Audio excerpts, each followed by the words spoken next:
Embrace the power of knowledge at Sanskriti University, ranked first in most promising university in engineering and management in India. Visit www.sanskriti. क्या झूठ फैला दिया CBI ने कि अरविंद केजरीवाल ने इस केस से पल्ला झाड़ लिया और सिसोदिया पे आरोप लगा दिया। जब खुद केजरीवाल जी ने इस पर आपत्ति की कि यह झूठी खबर सीबीआई के द्वारा फैलाई जा रही है, तो जज साहब ने कहा, मुझे अरविंद केजरीवाल के द्वारा दिए गए बयान को दिखाइए। और जब वो बयान देखा गया तो जज महोदय ने खुद कहा कि सीबीआई के लोग गलत बोल रहे हैं, अरविंद केजरीवाल ने ऐसा कोई बयान नहीं दिया। मैं मीडिया के मित्रों से फिर अनुरोध करना चाहूंगा, कोई भी खबर सीबीआई के द्वारा या ईडी के द्वारा दी जाए, यह हमारे खिलाफ दुर्भावना से काम कर रहे हैं। यह हमारे खिलाफ एक राजनीतिक साजिश के तहत काम कर रहे हैं, बीजेपी सरकार के इशारे पर काम कर रहे हैं।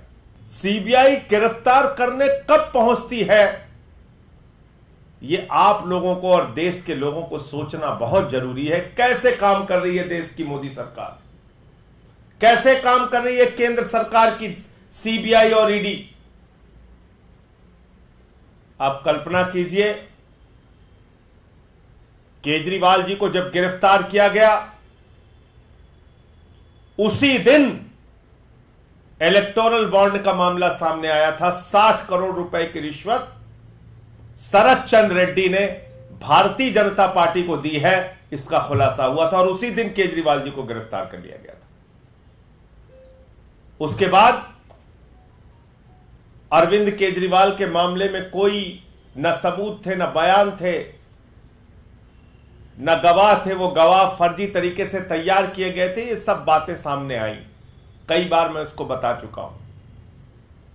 सुप्रीम कोर्ट ने उनको इंटरिम बेल दिया, अंतरिम जमानत दिया, और उस जमानत में स्पष्ट रूप से सुप्रीम कोर्ट ने लिखा, अरविंद केजरीवाल से समाज को कोई खतरा नहीं है, अरविंद केजरीवाल कोई हैबिचुअल ऑफेंडर नहीं है, अरविंद केजरीवाल का कोई क्रिमिनल रिकॉर्ड नहीं है।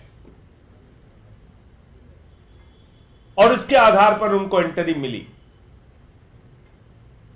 फिर दोबारा वो न्यायालय के आदेश का सम्मान करते हुए जेल चले गए। जब ट्रायल कोर्ट ने उनको जमानत दे दी, सारे नियम कानून सब कुछ ताक पे रख के, बगैर आदेश की कॉपी के मोदी सरकार की ईडी ने हाई कोर्ट में जाकर स्टे ले लिया, जमानत पे स्टे ले लिया। और ईडी के न्यायालय ने जो आदेश दिया है, उसको एक एक व्यक्ति को पढ़ना चाहिए।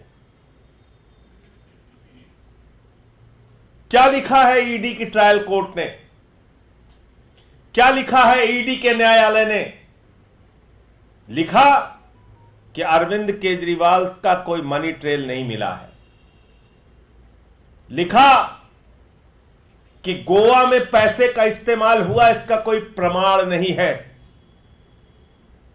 ट्रायल कोर्ट ने अपने जमानत के आदेश में साफ तौर पे लिखा कि ईडी फेयर और प्रम्प्ट तरीके से काम नहीं कर रही है।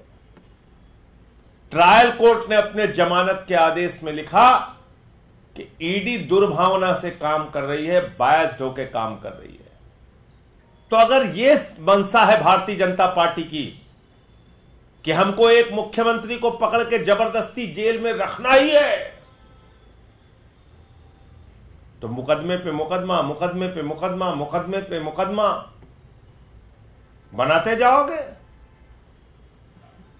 झूठे मुकदमों की तो कोई सीमा है नहीं, चाहे जितना आप लगाते जाइए। तो मैं फिर दोहरा रहा हूं, अरविंद केजरीवाल को केंद्र की भाजपा सरकार के इशारे पर, मोदी सरकार के इशारे पर झूठे, बेबुनियाद, तथ्यहीन, बगैर सबूत के मुकदमा बनाकर उनको फंसाया गया है, उनको गिरफ्तार किया गया है।